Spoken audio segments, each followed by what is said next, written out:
तब्दीली क्यों होने जा रही है? और देखें 4 साल में चौथे वज़ीर आज़म का इंतखाब हो रहा है, लेकिन समझ नहीं आ रही कि ये इक़्तिदार पीपल्स पार्टी को क्यों मुंतकिल किया जा रहा है। चूँकि गिलगित बल्तिस्तान में भी उनकी हुकूमत है, चारों सूबाई गवर्नर्स भी उनके हैं, और अब आज़ाद कश्मीर की हुकूमत भी उन्हें दी जा रही है। या क्या ये किसी पैकेज डील का हिस्सा है? बिस्मिल्लाहिर्रहमानिर्रहीम। मियाँ साहब, इसको हम उसने करिश्मा साज तो नहीं कह सकते जी, अलबत्ता हम जो है ना इसको सोच फिक्र बल्कि ख्वाहिश करिश्मा साज कह सकते हैं। ठीक। अब देखिए, तब्दीली तो वैसे आम बताया जाता है, जैसे गद्दी साहब ने भी फरमाया कि एक चीज़ है कि भाई एक जमहूरी हक है, ठीक है, आप फिगर गेम अगर पूरी करें तो आपका जमहूरी हक है, अदम एतमाद आप ला सकते हैं जी। और लेकिन यह है कि जमहूरी हक या फिगर गेम को पूरा करने का जो मेथड अडॉप्ट किया जाता है, क्योंकि इसमें आप देखें पिवोटल रोल जो है ना फॉरवर्ड ब्लॉक का है। सही। ये कहाँ लिखा हुआ है कि आप लोगों को जो ना अपने साथ बिठाएं और फिर उसको तब्दील, लेकिन अगर वो लोग आपके साथ हो जाते हैं तो ठीक है, आप उसको तब्दीली ले आए, लेकिन इस तब्दीली की जो है ना उस पर इम्प्लीकेशन क्या है, अवाम को क्या फायदा मिलेगा? जो बहरान से निपटने में नाकाम हुआ है वो ठीक है, उसको सजा मिलनी चाहिए।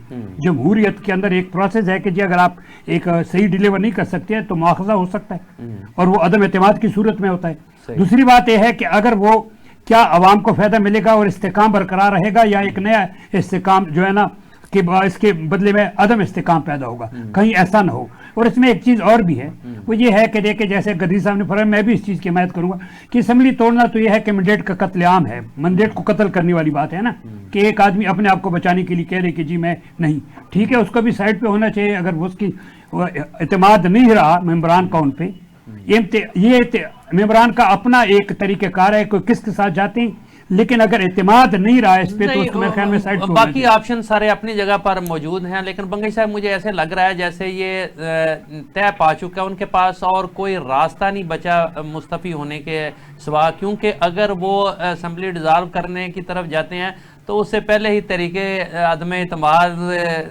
का नोटिस जो है वो सेक्रेटरी असम्बली के पास पहुंच चुका है। जमहूरी तरीक़ेकार को अगर देखा जाए तो ये एक बेस्ट ऑप्शन है कि साइड पे हो जाए, खुद इस्तीफा दे दे, ये बिल्कुल बेहतरीन ऑप्शन यही है।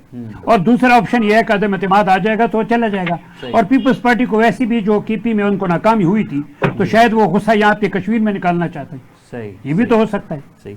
अच्छा खालिद गर्दैनी साहब, आज़ाद कश्मीर में सियासी वफादारियां तब्दील करना गुड्डी गुड्डे का खेल बन गया है।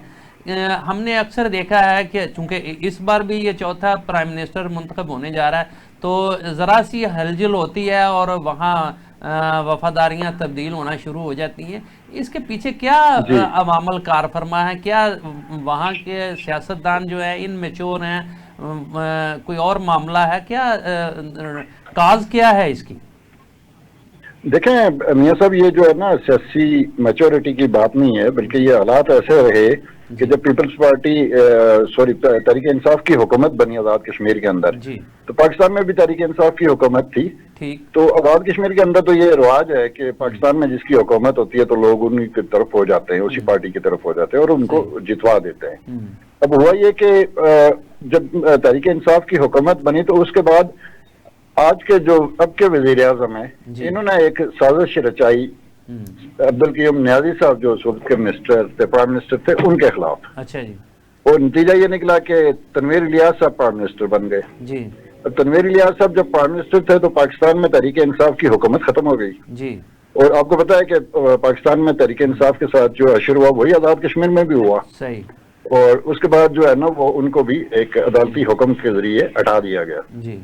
जब ये प्राइम मिनिस्टर बने तो आज़ाद कश्मीर के अंदर एक अजीब गरीब सूरत हाल ये क्रिएट हुई कि 2-3 मरतबा जो है ना अवामी सतह पर वहां पे लोग निकले हैं। इससे पहले ये नहीं होता, क्योंकि रूटीन में ना लोग गुफ्तगू करके इस बात को खत्म कर देते हैं कि क्या क्या मुतालबात हैं या क्या हो सकते हैं।